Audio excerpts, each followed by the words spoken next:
Le morning, les GG, tout sur les dessus de l'actu, les grandes gueules. Parler beaucoup, manger l'argent, voyager beaucoup seulement, mais travailler beaucoup, créer des choses, emploi des jeunes, non, non, non. Les dirigeants africains, les dirigeants sont comme ça. Les grandes gueules. Le rendez-vous des vrais gens sur Radio Espace, mais aussi sur Espace TV tous les soirs. Vous nous regardez à la télévision juste après le 22h de la rédaction. Merci à vous qui nous rejoignez à l'instant T sur Kania Zik. Vous nous écoutez là du côté de Kindia sur cette fréquence. Zali FM relaie cette émission du côté de Nzérékoré. Vous nous écoutez à Bokeh sur 99.7, même fréquence dans le foot à profond. Un grand merci à tous nos techniciens. Au menu, on s'intéresse à l'actualité. La Guinée qui s'efforce de se sortir de la crise politique à laquelle elle s'est confrontée depuis la tenue donc, des élections communales de février. Les nombreuses irrégularités donc assorties de cas de fraude relevés et dénoncés donc par bien de partis en lice à ces élections continuent de constituer donc le brandon de discorde entre l'opposition et le pouvoir en place face au vent de contestation des résultats issus donc de ces élections. Le président Condé tente de reprendre la main en instruisant donc au comité de suivi de l'accord politique du 12 octobre 2016 d'apporter une solution aux différents électoraux portant donc sur une dizaine de circonscriptions et de travailler à l'application des points nodaux de cet accord. Qu'en pense le PEDN ce matin? Quelle lecture peut-on faire de cette crise politique? Lansana Kouyaté, il est le président de PEDN depuis Paris. Nous allons l'appeler ce matin chez les grandes gueules. Un nouveau président élu à la tête de l'UNDH, donc à la personne de Alia Diaby, au terme donc d'une plénière hier destinée à renouveler le bureau exécutif de l'institution. Celui-ci l'a emporté donc hier devant son challenger battu 21 voix contre 7. Toutefois, l'élection de Alia Diaby est contestée par son adversaire qui invoque donc la loi contre lui. On essaie de comprendre ce matin quels sont ses arguments. Plus globalement, peut-on juger des conditions dans lesquelles sont tenues cette élection? On essaie de comprendre avec Frédéric Foromouloua. Il est candidat malheureux donc à cette élection. Et par téléphone, nous allons joindre Oumar Guissé, commissaire à l'INDH, donc vous allez les écouter ce matin et d'autres sujets viendront s'ajouter à tout ceci pour votre plaisir. Mesdames et messieurs, merci encore une fois de nous rejoindre. Bonjour Ahmed. Bonjour Lamine. Bonjour Moussa Moïsi là. Bonjour Lamine, bonjour à tous. Bonjour Awaka Diallo. Bonjour Lamine, bonjour à tous. Nous partons du côté de Tanéné ce matin. Awaka Diallo. Oui, c'est le calvaire. Hein, voilà, c'est vrai que c'est un véritable casse-tête pour les usagers de la route en direction du corridor nord. Ouais. Je parlais de cette nationale, je crois nationale numéro 3 qui va de Conakry à Bokeh en passant par Dubreka. Et Tanéné également. C'est important de souligner cela parce qu'il s'agit du quotidien de nos compatriotes. C'est vrai que nous avons tous relevé et dénoncé ici l'état de défectuosité très avancé de ces vieux ponts métalliques qu'on doit franchir avant d'atteindre la commune urbaine de Tanéné.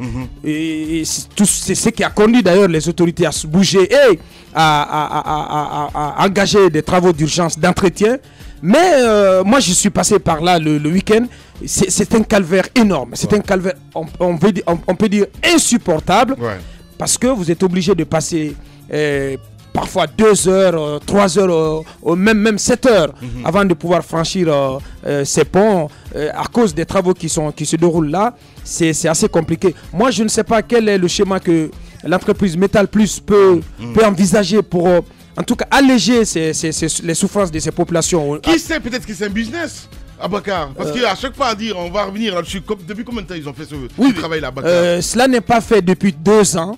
Selon les enquêtes que nous avons. C'est pas chaque 2 ans qu'ils doivent faire le travail, Abakar. Oui, c'est que ressort de nos enquêtes. C'est que en principe, il y a un contrat d'entretien annuel donc, entre le ministère des Travaux publics et cette entreprise Métal Plus.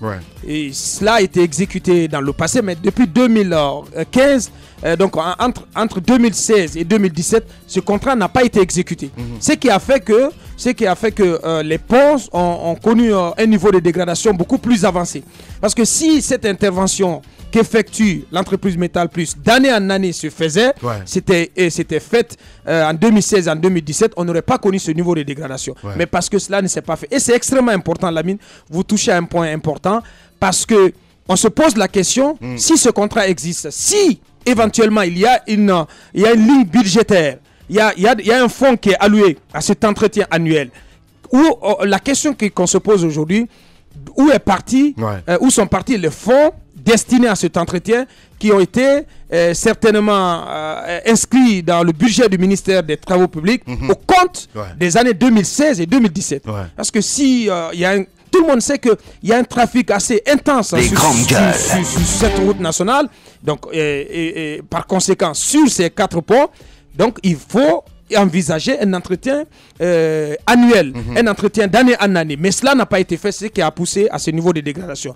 Donc, il a fallu vraiment qu'il y ait ce matraquage médiatique pour que la ministre des Travaux publics, Madame Priorité, se réveille un tout petit peu. Et je pense que c'est pas normal. J'évoquais le cas de ces chantiers qui sont à l'arrêt aujourd'hui au niveau du rond-point du port autonome de Conakry, au niveau d'autres des marchés concernant les travaux aussi, les travaux à l'intérieur du pays. Il y a par exemple la route de Kankan-Manjana, la route de Forêt-Caria.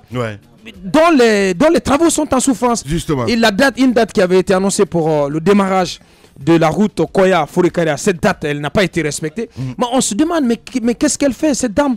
Qu'est-ce qu'elle fait? Justement. Pourquoi attendre que les ponts soient pratiquement s'affaisser pour engager des travaux? Pourtant, ces ponts ont envoyé des signaux quand même aux autorités, à tout le monde. Il faut attendre qu'il y ait des dégâts pour agir. C'est extraordinaire. Très dangereux. Allez, on va essayer d'écouter ce citoyen Abakar, parce qu'il a passé 7 heures hier sur cette route. Il s'appelle Keïta. Les grandes gueules. Bonjour Keïta. Bonjour. Bienvenue sur Espace. On écoute les vrais gens dans cette émission. Alors, racontez-nous un petit peu votre calvaire hier. Écoutez, je quittais Conakry pour Boké aux alentours de 9h. Je suis arrivé à Boké à 23h parce que malheureusement, il y avait des embouteillages au niveau du pont, les 4 ponts de plus de 3 km causés par cette espèce de réparation. Mais vous savez, je suis souvent très fréquent sur cette route. Et malheureusement, j'ai constaté encore une fois que c'est la même société nommée Métal Plus qui avait donc obtenu le contrat de réparation. Et ça fait près de 3 fois, si j'ai bonne souvenance, que cette société fait des travaux qui malheureusement ne durent pas longtemps. Peut-être qu'on va me dire que c'est parce que il y a les surcharges, il y a ces camions qui ne sont pas contrôlés, il y a ceci ou cela, mais ce qui s'est passé hier à Tanene, c'est quand même inadmissible que des personnes, des malades, il y avait même un cortège, n'est-ce pas, il y avait un corps qui devait passer, qui ne pouvait pas malheureusement. Il y avait quand même aussi des autorités qui étaient bloquées. Donc, bref, c'était quand même une grosse, longue attente malheureuse de plus de 5 heures du temps du côté de Tanene qui a donc été causée par cette réparation. Mais ce qui est pire dans tout ça, c'est qu'après que le barrage ait été levé 5 heures ou 6 heures après, nous venons constater que nous ne constatons rien de nouveau sur le pont, comme de nouvelles pièces, comme de nouvelles feuilles de tôle, comme de nouvelles barres de fer qui ont donc été remis. Donc, à se demander quel a été le travail qui a retenu ces gens pendant plus de 5 heures. Donc, sincèrement, c'est un calvaire causé par cette société, c'est un calvaire causé par l'autorité qui a donné ce contrat à une société qui,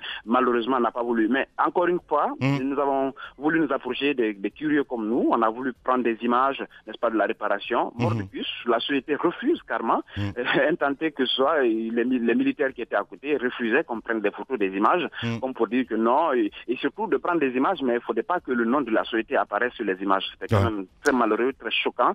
Aujourd'hui, je devais travailler, mais malheureusement, on est totalement cassé. Des enfants qui peinaient, il n'y avait pas à manger, pas à boire presque, et c'était quand même, c'est inadmissible et ça est condamnable. Bien. Keïta, en direct ce matin, un citoyen libre, évidemment, qui témoigne dans cette émission, les GG, qu'est-ce que vous avez pu constater à la faveur de ces embouteillages qui sont assez monstrueux? Je l'ai constaté par moi-même ce week-end. Est-ce que vous avez dû constater des pratiques peut-être inadéquates auxquelles se livreraient peut-être les agents qui surveillent les travaux ou certains travailleurs de la société? Non, moi j'appelle ça de l'arnaque. Vous savez, il y a des agents, parce que malheureusement, au niveau de ce barrage, il y avait des agents qui cherchaient, qui profitaient des contrôles, des mauvais contrôles de carte d'identité et de pièces, puisqu'ils ne pouvaient presque plus le faire opérer. Donc ils venaient le long des véhicules, vous demandaient des cartes, des pièces. Donc en plus de la souffrance que subissaient les usagers de la route qui étaient carrément bloqués, notamment ces enfants, ces vieilles dames, ces vieilles personnes, ces agents venaient vous demander à tel véhicule, à tel chauffeur, passez-moi vos pièces, passez-moi ceci ou cela, dans une anarchie qui ne dit pas son nom. Non, je vais vous dire, ça ne se passe qu'en Guinée, hein, sincèrement, ce genre de pratique. Ouais. Vous avez une situation causée par une autorité quelconque ou une entreprise, je me demande d'où elle sort, et vous avez aussi des agents qui sont censés vous aider ou soulager le moral comme ça se passe ailleurs, ceux qui voyagent un peu, mais des agents qui font aussi de l'arnaque et qui vous empêchent même de prendre des images, mais c'est ce qui est hallucinant à la limite. Donc je pense que ce qui se passe à Tanene, en plus de l'exploitation des enfants qui se profitaient vous vendre de l'eau glacée aux uns aux autres, bon, c'est quand même grave. Mais je pense que ce sont des travaux qui ne sont pas qui s'opèrent, qui pouvaient bien se passer la nuit, peut-être dans des autres rives. L'entretien de la route se passe la nuit pour permettre aux usagers particuliers. Il y avait quand même des sociétés qui passaient, il y avait des particuliers. C'est quand même, c'est inadmissible. C'est à la limite. Merci beaucoup. Merci beaucoup à Keita, évidemment, qui témoigne en direct ce matin chez les GG. Radio Espace, les grandes gueules. Leur spécialité, c'est la démesure totale. Tant qu'ils ne changeront pas, nous ne changerons pas non plus. Les grandes gueules, à suivre tous les jours sur la radio d'opinion.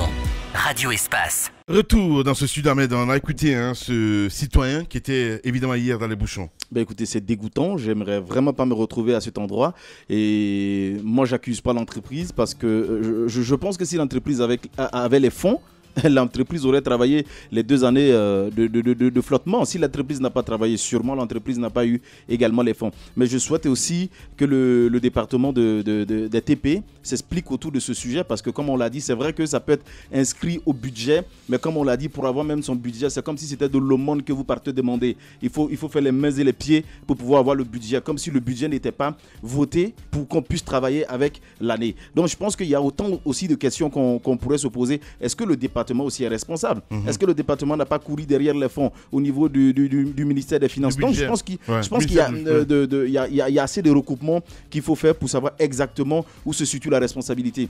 Mais comme je l'ai dit hier, quand le ministre Big Up avait parlé, c'est pareil pour ce genre de situation. Il faut que le président s'intéresse aussi. Quand il aime s'intéresser aux détails, voici ce genre de détails auxquels il doit s'intéresser. Chercher à savoir où se situe la responsabilité, mais que les responsables soient punis, parce que ce n'est pas normal. Il y a des personnes qui partaient faire leur deuil, qui ont été empêchées pratiquement de passer sur le pont. Vous avez des malades qui doivent passer. Vous avez aussi d'autres personnes qui vont travailler. Donc on a causé du tort à combien de Guinéens hier, ou même pas hier, mais durant toute la semaine dernière. On a causé du tort à combien de Guinéens? Je pense que ça doit cesser. Quand on dit vivre très bien dans un pays, ça en fait partie. Il faut qu'ils se bougent dans ce domaine parce que là, je pense qu'ils ont atteint le summum. Bien. Allez-y, Moussa. En matière de travaux publics, lorsqu'un ouvrage est complètement amorti, on ne parle plus de rénovation, on ne parle plus de retouche, on ne parle plus de rafistolage, on parle de reconstruction. Je pense qu'on est en train de courir un grave danger. On parle du génie qui est fait par Metal Plus, d'accord? C'est une entreprise qui existe, qui est légalement installée sur le territoire guinéen. Et donc, c'est à juste titre qu'elle accepte des contrats qui lui sont donnés par les travaux publics. C'est son travail de le faire. Mais il est de la responsabilité de l'État de comprendre que ces ponts ont donné tout ce qu'ils avaient à donner. Et qu'à date, ce sont des ponts qui ne tiennent plus. Parce que la date indiquée par le constructeur a été complètement dépassée. Et donc, toutes les retouches que nous faisons, c'est en attendant qu'il y ait un grand drame. Parce que moi, je le dis comme ça. Oui, c'est en attendant qu'il y ait un grand drame. Je suis d'accord avec toi. Parce qu'un ouvrage, c'est un temps. Et la date indiquée pour ces ponts est complètement dépassée. Moi, je me demande alors, est-ce qu'on ne savait pas que cette date était en train d'arriver à échéance? Parce que c'est quand même indiqué dans les archives du ministère des Travaux publics, j'imagine. Parce que c'est un ministère organisé. Est-ce qu'on ne savait pas qu'il fallait, pour ces entretiens-là, trouver une route alternative afin de permettre aux usagers de ne pas être assez pénalisés? Parce que ce qu'on ne dit pas, cette route, je ne pense pas s'il y a une autre route nationale qui est aussi bien empruntée par les poids lourds comme la route de Bokeh. Ouais. vous avez de tous les... Imaginez tous ces gros tas de ferrailles qui sont à Boké, dans les mines, dans les carrières. Mais ça passe par cette route en majorité. Donc j'imagine que ces ponts rafistolés ne pourront pas tenir longtemps. Quel que soit le génie de Metal Plus qui fait un excellent travail, ça ne tiendra pas pour longtemps. Il faut penser maintenant à sortir de cet aspect de projet. Les grandes gueules. Un projet pour une contournante juste à côté, mais que ce soit plus un projet qu'on puisse maintenant passer à l'acte concret. Sinon, je pense qu'on peut enregistrer un drame dans les jours à venir. Voilà, mais on l'espère pas. Moussa Moïse, voilà, il est alarmiste. Hein. D'accord, mais je le dis. J'ai bien compris. La mine, si Dieu vous a fabriqué pour 92 ans, et qu'à partir de 92 ans, on vous demande de jouer, de faire ce que Cristiano Ronaldo a fait hier, vous allez vous casser les côtes, vous allez vous casser le cou, vous allez vous casser les jambes et beaucoup plus de choses en plus. Bien. Donc j'imagine que quand on est jeune, c'est en ce moment qu'on donne tout ce qu'on a. Quand la date arrive, c'est comme l'être humain, il faut penser à autre chose. Soit vous mourrez, vous renaissez de vos cendres, ou bien on refabrique un autre, Lamine Guirassy. Ouais. On part à la CENI ce matin, Titi. Oui, c'est important de parler de la CENI dans le sens que, si vous avez remarqué, le président de la République a reçu hier une délégation de la majorité présidentielle. Moi, j'étais sidéré de constater que c'est le même communiqué qu'on a reconduit. In extenso, Lamine. Mais c'était hallucinant. Donc, je me dis que à quoi servent ces rencontres si c'est pour venir dire la même chose? Parce que c'était... Les grandes gueules. Textuellement, le même communiqué qui a sanctionné la rencontre entre le président et le chef de file de l'opposition, c'est ce même communiqué qui a été reconduit, mais in extenso. Donc, pour ma part, je pense que le schéma est trouvé. Il faut, peut-être après la rencontre aujourd'hui avec l'UFR, il faut s'en arrêter là. Il faut en arrêter là et passer maintenant à la phase d'exécution des résolutions qui sont contenues dans ce communiqué commun. Et à l'intérieur de ce communiqué, nous sommes intéressés au point concernant l'adoption d'une nouvelle loi sur la CENI avant les élections législatives. C'est extrêmement important. Dans le communiqué, c'est expressément dit. Et je pense que il est de la responsabilité de l'Assemblée nationale, à l'occasion de la session qui va s'ouvrir, qui tarde d'ailleurs à être convoquée. On se demande pourquoi. Normalement, ça s'ouvre le 5 avril. En tout cas, dans la première semaine, bon, on est encore mercredi, on attend le décret de convocation de la part du chef de l'État. On espère que ce décret va tomber aujourd'hui ou demain, sinon ça va être la semaine prochaine. Alors, il est dit donc que la nouvelle loi sur la CENI devrait être adoptée à l'occasion de la prochaine session des lois de l'Assemblée nationale. Cette session qui va s'ouvrir donc les jours à venir. Alors, cela veut dire que cette loi qui va être adoptée va permettre à la Guinée de se doter d'une nouvelle CENI, donc d'un nouveau type de CENI. Au-delà de cela, cela sous-entend le fait que la nouvelle CENI donc, qui va sortir à l'issue de l'adoption de la nouvelle loi, de la nouvelle loi sur la CENI, ça veut dire que l'équipe actuelle, l'équipe de Maître Salif Kébé, cette équipe va devoir débarrasser le plancher. C'est extrêmement important. Parce que dans l'accord du 12 octobre, le même accord qu'on Séchine aujourd'hui a appliqué, il est expressément dit que la CENI actuelle, dans sa configuration actuelle, s'arrête aux élections communales. Donc, en principe, cette CENI doit dégager après les élections communales. Elle a fait son travail, la mission qui lui a été assignée. C'est une nouvelle CENI, celle qui va être qui va sortir qui va émerger après l'adoption de la nouvelle loi. C'est la nouvelle CENI qui va organiser les élections législatives. Il faut que cela soit clair. La majorité, moi je m'adresse ce matin à la majorité présidentielle, à la mouvance présidentielle, à l'Assemblée nationale. Je pense que il ne faut pas qu'il y ait du tortillage à l'Assemblée nationale, qu'on fasse des blocages encore à l'Assemblée nationale sur l'adoption de cette nouvelle loi sur la CENI, parce que ça peut constituer une source majeure de conflit à l'occasion des élections législatives. Si on traîne les pas, si on n'adopte pas la nouvelle loi sur la CENI, si donc une nouvelle CENI n'est pas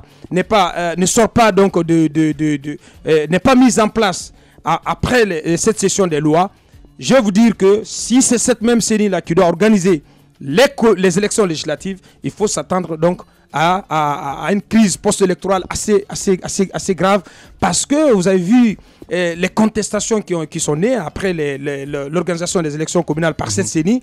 Moi, on ne peut pas jeter toute la faute sur la CENI. J'ai toujours dit qu'il y a une immixtion grave de l'administration, des pouvoirs publics qui ont pratiquement pris en otage le processus électoral à l'occasion de ces élections communales. Mais il faut faire en sorte que ce point de l'accord soit appliqué, faire en sorte qu'il y ait une nouvelle CENI, parce que l'opposition, je vois mal l'opposition accepter d'aller aux élections législatives qui doivent se tenir forcément, il faut le rappeler aussi, avant la fin de l'année. Parce que autrement, je ne vois pas comment on pourrait respecter l'échéance de 2020. Je ne vois pas cette opposition accepter d'aller aux élections législatives avec cette CENI. Une année compliquée, hein, Bakadjalo. Tu le prédis déjà. Bantanko, bonjour. Bonjour. Bienvenue. On parle de politique ce matin. Nécessité donc absolue d'une réforme de la CENI avant les législatives. Le disait Titi. Oui, effectivement, on va beau refaire cette CENI. On a parlé d'une CENI technique, on a parlé d'une CENI politique, on parle de système. Mais vous savez que ce sont les hommes qui font tourner le système. Alors, tant qu'on n'a pas des hommes qui refuseront d'être sous ordre, on ne pourra pas avoir une élection, en tout cas à 75% transparente. Parce que tout simplement, vous savez, c'est la même chose au niveau de la justice. Si les hommes n'acceptent pas de dire oui, nous sommes là pour faire un travail pour le peuple, donc personne... Vous avez vu la résistance de Abouakar Souma. Ça a été extraordinaire. Donc aujourd'hui, on a besoin des personnes comme celle-ci pour pouvoir dire non à quiconque, parce qu'on a toujours vécu la même chose. Les grandes gueules. Le pouvoir a toujours donné des ordres, en tout cas à chaque fois qu'il y a une possibilité pour le pouvoir, ou alors ce qui arrange le pouvoir. La notion de résistance n'existe pas chez nous finalement. Effectivement, il va falloir que nous ayons des hommes qui puissent dire non à des ordres donnés et respecter le calendrier, c'est-à-dire le programme sur lequel ils sont élus ou nommés. Mais aujourd'hui, on a ce problème-là, c'est ce manque de confiance-là qui... de conviction finalement, j'ai envie de dire. Oui, effectivement. Mais ce manque de confiance aujourd'hui. Sinon d'ailleurs, on n'a pas besoin de faire recours à une CENI pour organiser des élections. S'il y avait cette confiance, c'est du rôle régalien de l'administration. Organiser des élections transparentes. Mais puisque aujourd'hui, on n'a pas confiance, donc ce manque de confiance-là a été installé, s'est installé, et les hommes ont accepté que cela soit.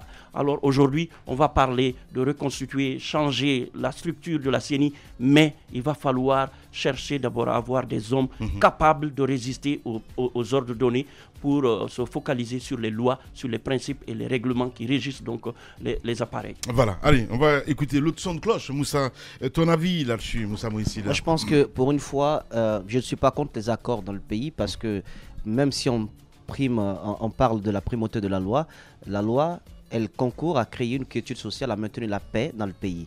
Et bien si elle est violée en amont et qu'il faut passer par des accords pour que la quiétude sociale soit retrouvée, je ne suis pas contre. Ce contre quoi je m'insurge, c'est que ces accords-là, ces ententes-là, entre politiques deviennent la règle, la norme, de façon pérenne. C'est ce qu'il ne faut pas accepter. Lorsqu'on permet au pays de retrouver, d'avoir un nouveau souffle et de repartir sur le bon chemin, il va falloir maintenant que ces accords disparaissent petit à petit et que la loi soit respectée dans toute sa plénitude. En clair, consensus. On ne peut pas en faire la norme dans ce pays. On peut avoir recours au consensus dans le domaine politique pour sauver le pays, pour sauver la paix, pour qu'il y ait la quiétude sociale. Mais on ne peut pas en faire une norme. C'est-à-dire on ne peut pas en faire tout le temps avoir recours à cela, parce que tout simplement, à un moment donné, si on continue dans ce sens, on va finir par jeter la Constitution dans la mer. Moi, je pense qu'il va falloir que les politiques réfléchissent à cela. Vous ne pouvez pas me citer le nombre d'accords qu'on a signés aujourd'hui. Ce dont on parle maintenant, ce dont le chef de l'État parle, avec ces différentes consultations, c'est un accord politique quand même qui date de 2016. De 2016. Et il rencontre les mêmes acteurs qui sont membres du comité d'application de suivi de ces accords. Et il leur dit, je vous dis avec diligence d'appliquer ces accords. Mais c'est comme s'il parlait, je ne comprends pas. C'est un jeu, au fait, les mêmes acteurs qui doivent trouver la solution sont à la base de la création des problèmes. Je ne comprends pas. Faut-il une injection du chef de l'État pour que ces mêmes acteurs comprennent qu'il y a lieu qu'ils agissent? Amadou Damaro est membre quand même au nom de la mouvance présidentielle, au nom de la majorité présidentielle. Il est membre de ce comité de suivi de ces accords. Moi, je pense qu'il va falloir à un moment donné libérer libérer le peuple de Guinée parce qu'on se sent prisonnier. Il a rencontré hier la majorité présidentielle. Il a rencontré sa famille politique. Il s'est parlé à lui-même hier. Moi, c'est comme ça que je vois les choses. Parce que c'est une rencontre, ma foi, je ne doute pas de la crédibilité de ceux qui composaient cette délégation, mais c'était une rencontre sans enjeu. C'est pourquoi j'y ai réfléchi avant de consulter quelqu'un pour envoyer une équipe pour la couverture. Parce que c'était la redondance à laquelle je pensais. C'est cette même redondance qui avait ressorti. La même chose, le souris, on se retrouve. Voilà. Si tu es garçon, il faut dire ce que lui veut pas. Non, je sais. Les grandes gueules. Voilà, ça commence bien. Voilà, donc il faudrait qu'on sorte de cela. Le chef de l'État doit se limiter à cette consultation. Il y a les partis politiques qui ont des griefs, les partis politiques qui pensent autre chose que la mouvance présidentielle, qui ont une autre vision de la gouvernance, qui ont des réclamations, qui ont des revendications. Ce sont ces partis politiques qui doivent être reçus par le chef de l'État. Je pense qu'on doit éviter de prendre pour prétexte ces différentes consultations pour ne pas libérer le peuple en nommant par exemple un premier ministre et autres. Je pense qu'il va falloir qu'on avance. Et le point important, parce que c'est contenu dans l'accord de 2016, s'il a été dit que la CENI, l'actuelle, ne peut pas organiser les législatives, c'est maintenant qu'il va falloir travailler pour que cela soit possible. On ne va pas nous réveiller pour dire on a accusé assez de temps pour l'installation des mairies et des conseils communaux. Eh bien, on n'a pas pu travailler la CENI. Donc, on n'a pas pu travailler sur la loi. On va aller dans un glissement de calendrier et ça va nous rattraper en 2020. Bien. Voilà. Allez-y, Ahmed. Ben, écoutez, je pense qu'à un moment, il faut quand même cesser de jouer. On joue trop dans ce pays. Il y a des moments où on peut jouer, il y a des moments où il faut travailler. Mais nous, on ne sait pas à quel moment il faut travailler, à quel moment il faut jouer. Pour moi, c'est un jeu, ce que nous sommes en train de faire. On n'est pas en train de sauver la nation. Non, si on veut sauver la nation, comment un accord qui a été trouvé autour de combien de cadres depuis 2016, on n'arrive pas à l'appliquer. Le président, j'ai l'impression qu'il fait semblant de ne pas être au courant. Non, il faut que ça s'arrête. Il faut que les Guinéens en ont marre. On le répète toujours, mais c'est comme s'ils n'étaient pas en train de comprendre. Les Guinéens souffrent, c'est ça la réalité. Ils ne mangent pas de michoui et autres. Comme vous, à chaque rencontre, on le voit sur les tables, ce n'est pas pareil. Ce n'est pas pareil. Les Guinéens souffrent. Donc, il faut que la donne change. Et puis, je suis parfaitement d'accord avec Moussa. Il faut maintenant mettre en exergue rapidement tout ce qu'il faut pour changer cette CENI, pour qu'on puisse respecter la date. Mais avant de changer cette CENI, on nous dit, on nous chante à tout moment, oui, on n'a pas d'argent, les caisses sont vides, on ne peut pas faire ceci, on ne peut pas faire cela. Il faut faire les enquêtes, justement. C'est vrai que cette CENI doit partir. Mais comment les fonds qui ont été alloués pour l'organisation des élections communales ont été gérés? Les Guinéens ont besoin de le savoir. Parce qu'on ne peut pas continuer à dilapider les fonds appartenant aux Guinéens. Donc, il est important aujourd'hui qu'on sache, parce que les informations qu'on reçoit, c'est que beaucoup de matériel des élections présidentielles ont été recyclés. Alors, qu'est-ce qu'on a fait des fonds? De toutes les façons, Moussa ne me dira pas le contraire. Nous allons donc chercher à avoir la preuve de ce que nous sommes en train d'avancer aujourd'hui dans ce studio. Mais ce qui reste clair, c'est que des informations existent autour de cela et chaque commissaire, selon des informations, aurait empoché donc des sous. Mais... Du côté de la CENI? Non, voilà, du côté de la CENI. Voilà pourquoi j'ai dit qu'il est grand temps qu'on nous dise comment ces fonds ont été gérés. Soit vous êtes les grandes gueules. Non, la mine. Non. C'est quoi cette histoire? Je ne mets pas la charrue. Pas aujourd'hui. Mais non. C'est quoi cette histoire? C'est une enquête sérieuse. Ce sujet n'était même pas. Voilà, c'est une enquête sérieuse. Il ne fallait pas toucher. Non, c'est un petit jet. Vous savez, lui, il est... Voilà. Donc, c'est important. C'est important. Donc je dis tout ça. Je ne vous reconnais pas là, les gars. Ah non, vous allez nous reconnaître après. Pas aujourd'hui. Mais attendez. Non. Vous n'allez pas nous amener à commettre des erreurs. Alors pour ne pas commettre ces erreurs. Mais c'est quoi cette histoire? Non, pour ne pas commettre ces erreurs, je dis tout simplement. Non, Moussa. Je dis au président de la République. Regardez-le à la télé. De s'intéresser à la question. Non, mais quand même, mais attendez. Chaque jour. Non, Ahmed. Vous avez touché quelque chose. On va creuser. C'est important, Ahmed Kamara. Mais c'est le français, j'ai parlé. J'ai dit, selon les informations qu'on a reçues, la plupart des commissaires auraient. Donc, alors, comprenez mon français? Et puis on avance. Qu'est-ce que vous voulez après? J'ai dit, alors... Politiciens véreux, fonctionnaires corrompus, promoteurs immobiliers voyous, justice passive. La Guinée devient-elle mafieuse? Les grandes gueules d'Adafo Média ne lavent pas plus blanc, mais vous permettent de défendre votre pays en vous informant. Avec les grandes gueules d'Adafo Média, dénoncez les turpitudes, nous garantissons le secret des sources. Envoyez vos documents à espacefmguinée.info, rubrique Contact. Les grandes gueules d'Adafo Média ou le socle de la liberté d'expression en Guinée.